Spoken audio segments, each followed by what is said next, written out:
யார் குடியை நான் கெடுத்தேன்? யாருக்கு நான் தீங்கு செய்தேன்? காத்தினாரா வாக்கால் பட்ட கடனுக்கு இந்த நிலைமை என்றார்.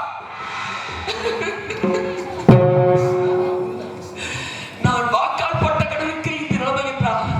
உலகிலே பஞ்சமா பாதகங்களை செய்கிறார்களே, அவர்களுக்கு நீ என்ன கொடுமை செய்ய போகிறாயோ? காத்தினாரா நான் செய்த குற்றம் என்னப்பா? இல்லை என வந்தோருக்கெல்லாம் அள்ளி அள்ளி வாரி விளங்கினேனே. குற்றமா? என்னை தண்டாரம் என்று பிற மாதர்களை, பிற பெண்களை எல்லாம் தாயாக நினைத்து வாழ்ந்தேனேயப்பா.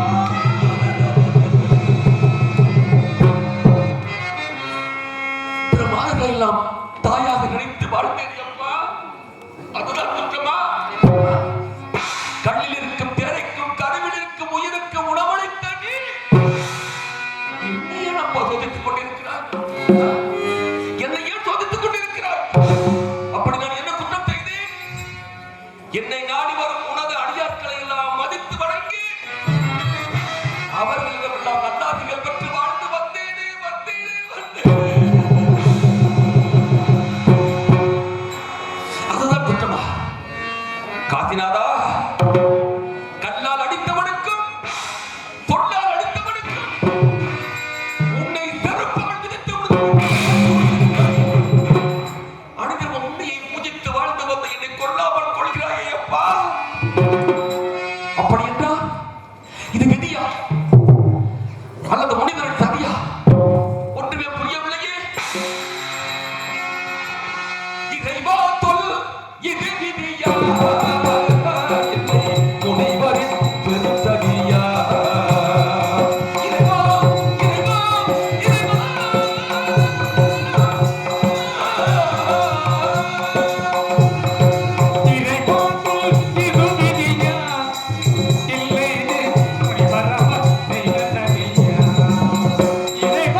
மதுரையை சேர்ந்த மறைந்த ஸ்டாலின் பாண்டியன் அவர்கள் குடும்பத்தின் சார்பாக பாஸ்மன் அர்ச்சனா நாணிக்கும் பாஸ்மன் அவர்களுக்கு இந்த பொன்னாடையை கொடுத்து போடப்படுகிறது.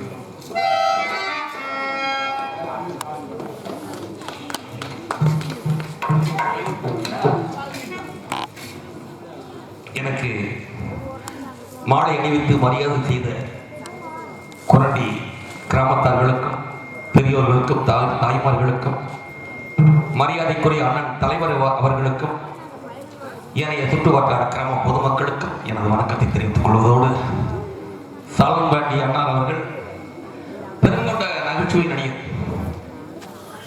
காலம் கடந்து இருந்த போதிலும் இறைவனை சேர்ந்ததனாலும் இறைவனாகவே எனக்கு பூஜித்துக் கொண்டு நன்றி நன்றி நன்றி பொன்னாடி அணிவித்த அண்ணா அவர்களுக்கு எனது நன்றியை தெரிவித்துக் கொள்கிறேன்.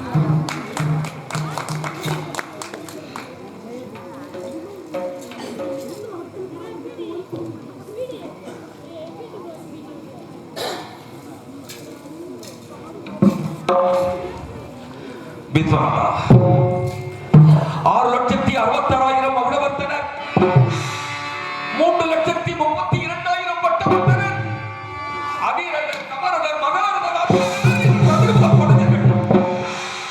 மதிமிக்க மந்திரிமார்கள் புடையில் சூழ்ந்திருக்க அடியே அயோத்தியாபுரியில் அரியா தரத்தில்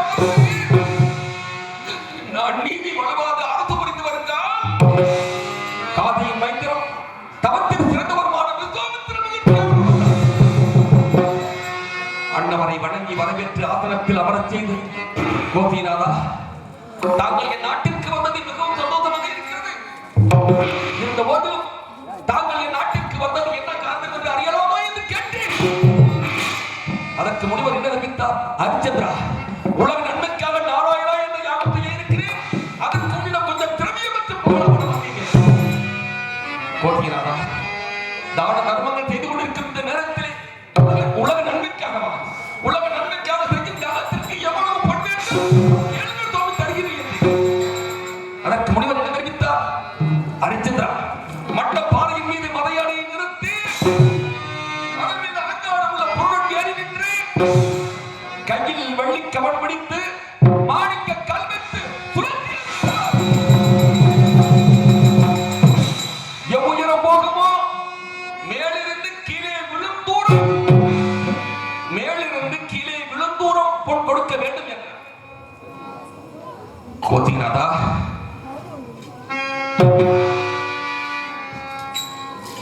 தாங்கள் தெரிவித்தபடி அளவுப்படி பொக்கிஷத்திலிருந்து எடுத்துக் கொடுக்கிறேன் என்று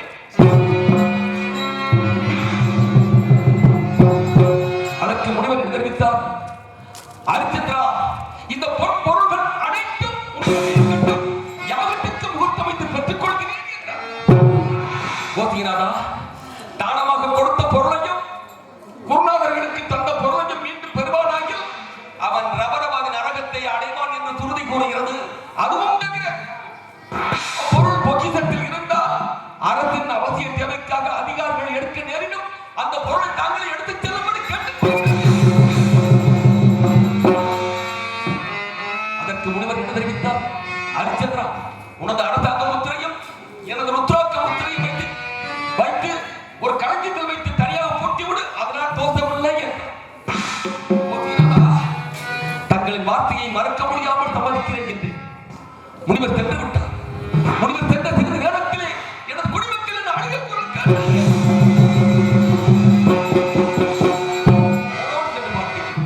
குடிமக்களே, ஏன் அழுது புலம்பிக் கொண்டு வருகிறீர்கள் என்று கேட்டேன். மன்னா, நாங்கள் விவசாயம் செய்த பயிரிடங்களை எல்லாம் மிருகங்கள் நாசம் செய்கின்றன. குடிமக்களே, எதற்கும் கவலைப்பட வேண்டாம். மக்களின் குறையை தீர்ப்பது இந்த மன்னன் கடமைதானே. நான் உங்களை அனைவரையும் காப்பாற்றுகிறேன் என்று வேட்டைக்கு சென்றேன். வேட்டைக்கு சென்று மிருகங்கள் அனைத்தையும் கொண்டு குவித்தேன். ஆனால் அதில் ஒரு பன்றியானது மட்டும் தப்பித்து சென்று விட்டன. இது என் ஆச்சரியம். பன்றியானது மட்டும் தப்பித்து சென்று விட்டனவே. சரி, பரவாயில்லை என்று நானும் எனது குடிப்படைகளும் எனது சபா மண்டபம் வந்து சேர்ந்தோம். சபா மண்டபத்திலே நாங்கள் ஓய்வெடுத்துக் கொண்டிருந்த நேரத்திலே 2 பெண்கள் வந்தார்கள். பெண்களே, நீங்கள் யார் என்று கேட்டேன். மன்னா, எங்களுக்கு நடிக்கவும் தெரியும், படிக்கவும் தெரியும். ஆகையால் தங்கள் முன் ஆடி பாடி நடித்து பரிசு பெற்று போகலாம் என வந்தோம் என்றார்கள். சந்தோஷமாக இருக்கிறதம்மா. நகரமாதர்கள் பாட்டும் பரதமும் பண்புள்ள நாடகமும் நாட்டுக்கு நல்ல பயனளிக்கும் என்பார்கள். அந்த வகையில் தாங்கள் நடனமாதர்கள் எங்கே ஆடுங்கள் பாடுங்கள் என்று உத்தரவிட்டேன். ஆடினார்கள், பாடினார்கள்.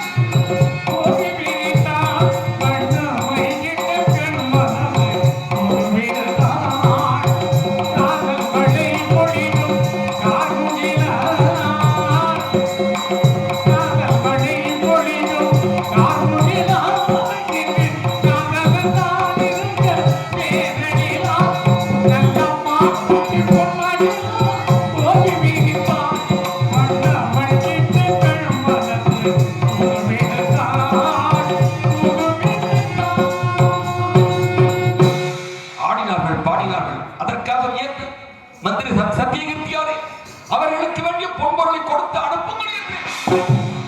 அதற்கு அந்த இரண்டு பெண்களும் என்ன தெரிவித்தார்கள்?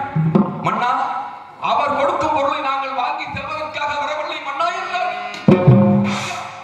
வேறு என்ன வேண்டும், வேறு என்ன வேண்டும் என்று கேட்டேன்.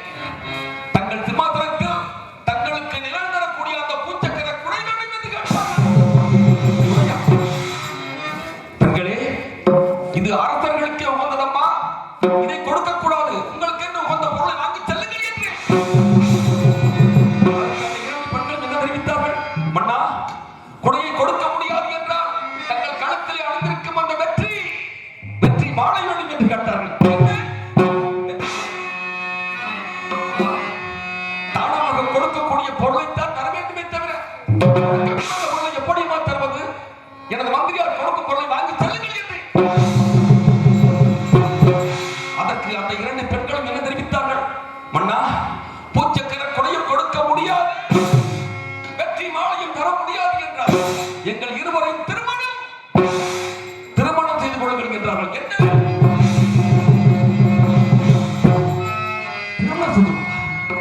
பெண்களே, நீங்கள் இருவரும் ஏதோ தகாத எண்ணத்தில் வந்திருப்போர்கள் தெரிகிறது. வந்த வழியை சென்று விடுங்கள் என்று. மன்னா, அவசியம் நீங்கள் திருமணம் முடிக்க வேண்டும் என்றார்கள். காவலர்களே, இவர்கள் இருவரும் ஏதோ தகாத எண்ணத்தில் வந்திருப்பது போல் தெரிகிறது. அவர்கள் இருவரையும் அடித்து விரட்டினார்கள். அவர்கள் சென்ற சிறிது நேரத்திலே முனிவரானவர் கோபாவேசம் கொண்டு திடுதிடுவென ஓடி என் மூதாதையரால் வாழையாக அணியப்பட்டதும் என் தந்தையான திருச்செங்குமார் என கையப்பட்டதுமான நான் சிரத்திலே அணிந்திருந்த எனது மாத்திலா மணி மகுடத்தை தன் காலாலே உடைத்து எனது மணிமகுடம் கீழே விழுந்தது. நான் சிரத்திலே அணிந்திருந்த எனது மாத்திலா மணி மகுடம் கீழே விழுந்தது. எனது மணிமகுடம் கீழே விழுந்து விட்டது என்று கூட பொருட்படுத்தாமல் முனிவரின் காலை பிடித்தேன். கோதிகராதா, மகுடத்தில் அழுத்தார் என்ற ரத்தினங்கள் அழுத்தி கம்பஞ்சு போன்ற பாதங்கள் நோக்குது என்று அழுது புலம்பினேன். அடிச்சதா, நான் வளர்த்த மிருகங்கள் அனைத்தையும் கொண்டு குவித்து விட்டார். மரபாயிலே பொறுத்துக் கொண்டேன். இரண்டு பெண்களை அனுப்பி வைத்தேனே, அவர்கள் ஏன் அடித்து விரட்டினார் என்று கேட்டார்.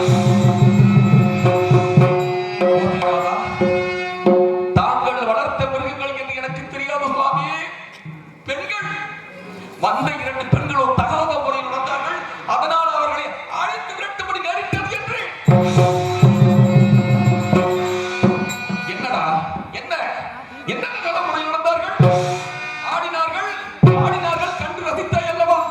பிறகு ஏன் அவர்களை திருமணம் செய்து கொள்ள மறுத்திருக்கிறாய் என்று கேட்டார்.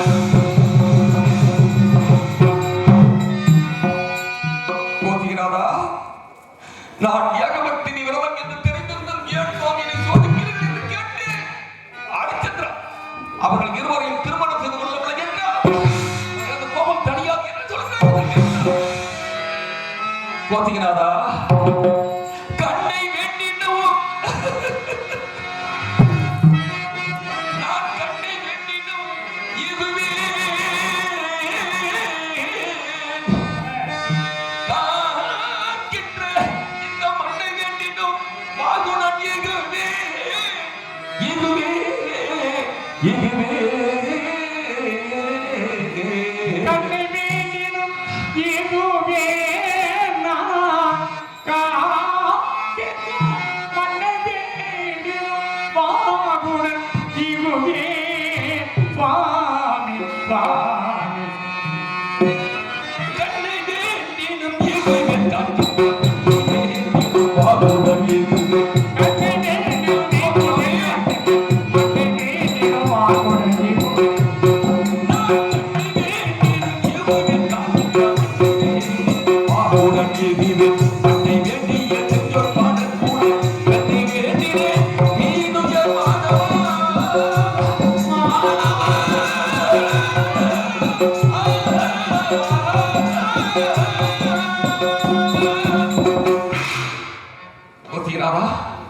கண்ணை வெட்டினும் ஏகுவே நான் காக்கின்ற மண்ணை வெட்டினும் பாகுடன் ஏகுவேன் சுவாமி.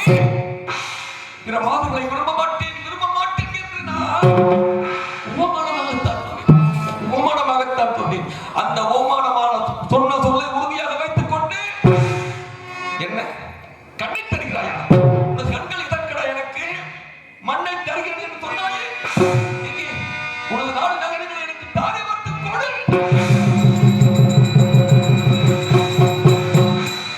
தானே வந்து கொடு என்று கேட்டார். கோத்திகநாதா, ஓமானமாக சொன்ன சொல்லுக்காக நாடு நகரங்களை தானே வார்த்து கொடு என்று கேட்டே சுவாமி. அரிச்சந்திரா, தாரை வார்த்து தருகிறாயா இல்லையா என்றார். இல்லை என்ற சொல்லுக்கு இடமில்லை சுவாமி.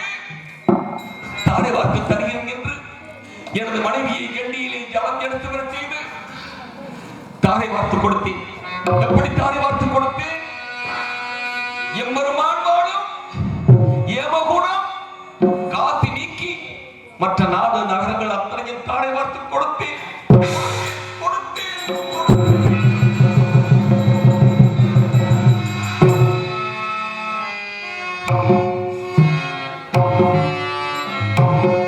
எனது நாடு நகரங்களை தாரை வார்த்து கொடுத்து விட்டு எனது முன்னோர்கள் இந்த திங்கமுக சிம்மாசனத்தை ஆண்டு அரசாட்சி செய்தவர்கள் மொத்தம் 27 பேர்கள். பாட்டன் முப்பாட்டன் என்று சொல்லும் வகையில் 27 பேர்கள். ஈச்சுவாகு விகுச்சி புரதியன் அனைத்து புருதுவு குத்தோபதன் தந்திரன் யுவராசுவன் சாவத்தகன் பிரகத்தன் குவளையசுவன் அரியசுவன் அதனையசுவன் நிகும்பன் பிறகுராசுவன் திரிதாசுவன் சேனசித்து மாண்டாத அப்பரித்தன் குருகுச்சன் குசன் திருத்தந்தது திரியசுவன் அனரணியன் திரியர்வன் திரிபந்தன் திருச்சங்கு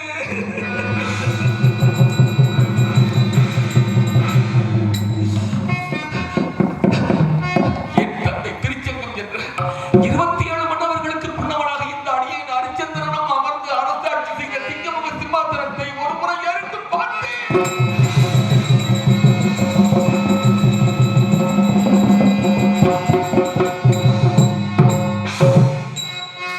சிம்மாசனத்தை பார்த்துவிட்டு நாட்டை விட்டு புறப்பட்டேன். அரிச்சந்திரன் நீ என்றார். ஏன் சுவாமி என்னை தடுக்கிறீர்கள் என்று கேட்டேன். என்னடா என்ன என்னை ஏமாற்றி விட்டு தருகிறார்கள் என்றார். கோத்திகநாதா, உமானமாக சொன்ன சொல்லுக்காக நாடு நகரங்களையே தானே வந்து தங்களை ஏமாற்றி விட்டு தருகிறார். என்ன சுவாமி என்ன தெரிவிக்கிறது என்று கேட்டேன். அரிச்சந்திரா, யாகத்திற்காக தானம் பெற்ற பொன்பொருளை உன்னிடம் வைத்து சென்றேனே, அதை கொடுக்காமல் தருகிறாயே என்றார். சுவாமி, யாகத்திற்காக தானம் பெற்ற பொன்பொருள் தானே தாங்கள் தெரிவித்தபடி அதோ களஞ்சியத்தில் இருக்கிறது, தாங்களே எடுத்துக் கொள்ளுங்கள் என்றேன். அரிச்சந்திரா, நன்றாக இருக்கிறதா? நாடு நகர் அரசு செல்வம் முதலானவற்றை தானம் செய்யும் போது அந்த பொண்ணை நினைக்கவில்லை. நீ செய்த தானத்திலேயே அதுவும் திறந்து விட்டது. ஆகையால் முன்பு யாகத்திற்கு பெற்ற பொண்ணை தனியாக கொடுக்க வேண்டும் என்று கோத்திகநாதா, தனியாக கொடுப்பதற்கு என்னிடம் ஒரு வகை இல்லையே சுவாமி. ஆனால் ஹரிச்சந்திரா, ராஜகணி 48 நாள் தவணை தருகிறேன், அதற்குள் பொன்பொருளை கொடுக்க வேண்டும் என்றார். கோத்தியநாதா, காசி மாநகர் செல்வதற்கோ 40-45 நாட்கள் ஆகிவிடுமே சுவாமி, அதற்குள் நானே வந்து எப்படி கொடுக்க முடியும் என்றேன். உன்னிடம் பொன்பொருளை வாங்கி வருவதற்காக தராயு நதிக்கரையிலே தரகர் ஒருவர் இருப்பார், அவரை உடன் அழைத்துச் சென்று அவரிடம் கொடுத்து அனுப்பி என்றார்.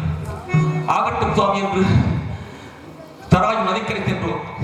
அங்கு தரகரை கண்டு அவரையும் உடன் அழைத்துச் சென்றோம். தரகர் வழியிலே அவர் செய்த கொடுமைகள் தவிர்க்க என்ன கொடுமைகள்!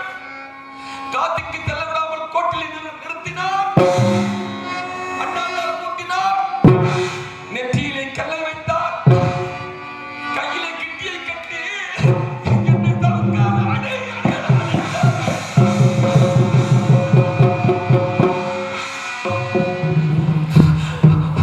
அத்தனையும் பொறுத்துக் கொண்டு காதி மாநகர் சென்றடைந்தோம்.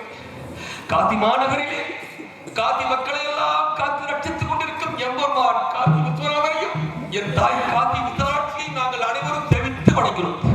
காதிநாதா, கருணைக்கடலே, காதியில் வாழும் கருணை கடலே,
எனது பத்தினி தாராவதி எனது மாதற்ற மாணிக்கம் கற்பின் கருவூலம் என்ன தெரிவித்தார்.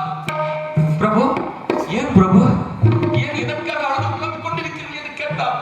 அம்மா, காத்தி மாநகர் வந்து விட்டோம், இங்கு யாரிடம் அம்மா கடனை நான் பெறுவது என்று அழுது புலம்பிக் கொண்டிருக்கிறேன். அழ வேண்டாம் சுவாமி, நான் இருக்கிறேன். என்னை விட்டு கடனை கொடுங்கள் கொடுங்கள் என்ற தாராவதி.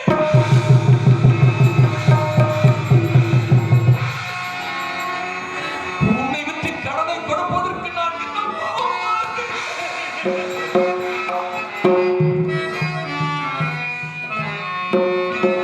வேறு ஒரு வழியும் இல்லை. வேறு ஒரு வழியும் இல்லாத காரணத்தினால் எனது மாதற்ற மாணிக்கத்தை என் உயிரை காப்பாளர்களே கூறினேன். வினையோ வினை என்று கூறி நின்று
மறுபடியும் அந்த அந்தணர்கள் வீதியிலே விலை கூறுவோம் என்று விலை கூறினேன்.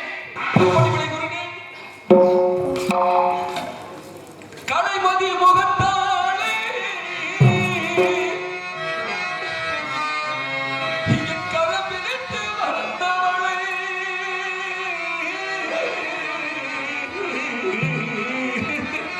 கலைமதி முகத்தினாலே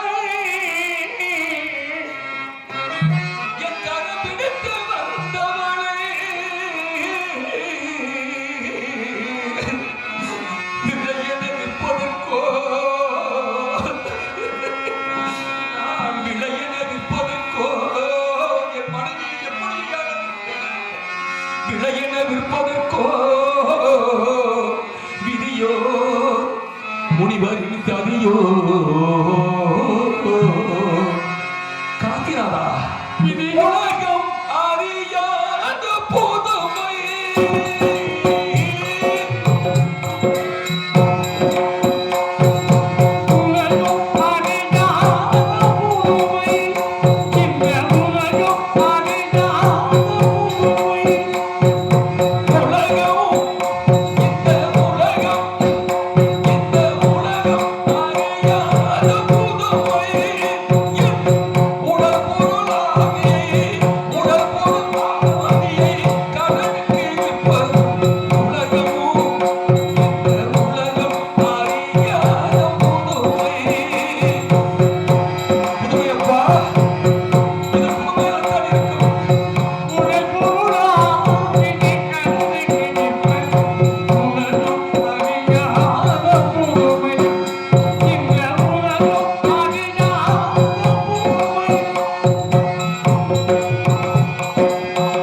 நகரிலே வீதி வீதியாக விலகில் சென்று கொண்டிருந்தேன்.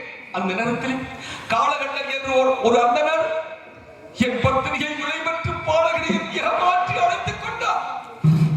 எப்படி முனிவர் கடன் தீர்ந்தால் போதுமை என்று தடகரிடம் முன்னை சாட்டுவிட்டு புறப்பட்டேன்.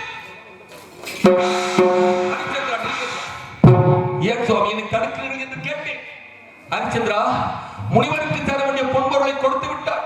காடு மலைகள் எல்லாம் உன்னோடு திரிந்து அடைந்து வந்தேனே, எனக்கு தரகம் கொடுக்கலையே. நட்சத்திர பிரம்மானே, தரகு கூலி கொடுப்பதற்கு என்னிடம் ஒரு வகையும் இல்லையே சுவாமி என்று. ஏன் இல்லை? நீ இருக்கிறாயே, உன்னை பற்றி தரகு சம்பளம் கொடு. ஆம் சுவாமி, நான் இருக்கிறேன். என்னை விட்டு தரகு சம்பளம் தருகிறேன் என்று சேரியிலே வீரவாகுடன் விளையாகி 10,000 பொன் தரகு வந்து எஜமான் வீட்டை அடைந்தேன். அங்கே மாமிச காவடிகளை சுமந்தேன். பின்பு கன்றை அரு என்றார் அறுத்தேன். கத்தியானது கையிலே அறுத்து ரத்தம் கரகரவனம் அது கண்டு எனது எஜமான் என்னை காலால் வைத்தார். ஆண்டை, கால்கள் நோக்கும் ஆண்டை, என்னை கம்பால் அடியுங்கள் என்றேன்.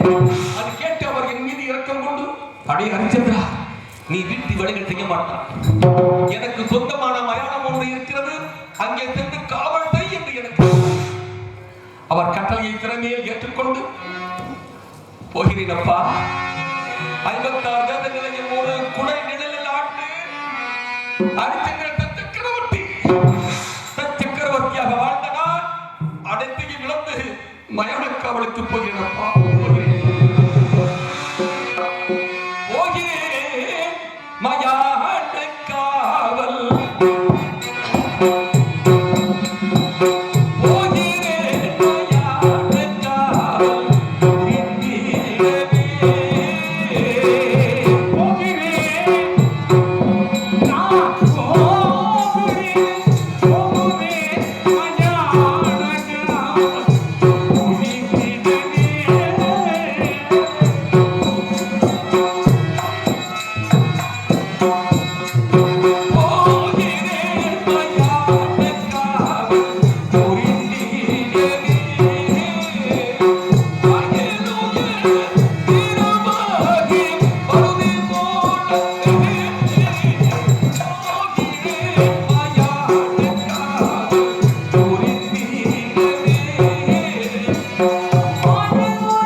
70 காதம் சுற்றளவு.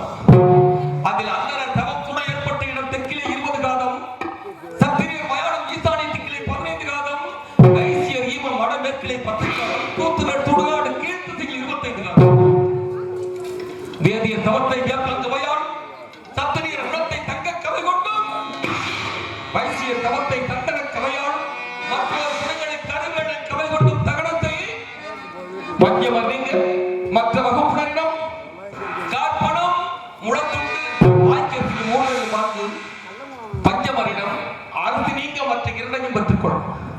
கொல்லிப்படம் துண்டும் கொடுத்தனுப்பு ஹரிச்சந்திரா, அள்ளி கொடுக்கும் அரிசி மட்டும் தானா உன் ஆகாரத்திற்கு என்ற ஆண்டை காத்திராதா. அறுசுவை அன்னம் உதித்தனா அரிசி வாய்க்கரிசியை மட்டும் கொண்டு என்ன செய்வதோ? அதோ இந்த மயானத்தில் எனக்கு என்ன கட்டளை தெரியுமா? இரவு பகல் தூங்காத என்பது இறுதி கட்டளை. என்ன கடின சித்தம்! அண்ணவர் சொற்படி நகரின் புறத்தே வந்து கொண்டிருக்கிறேன். மயானம் எங்கிருக்கிறதோ தெரியவில்லையே. எந்த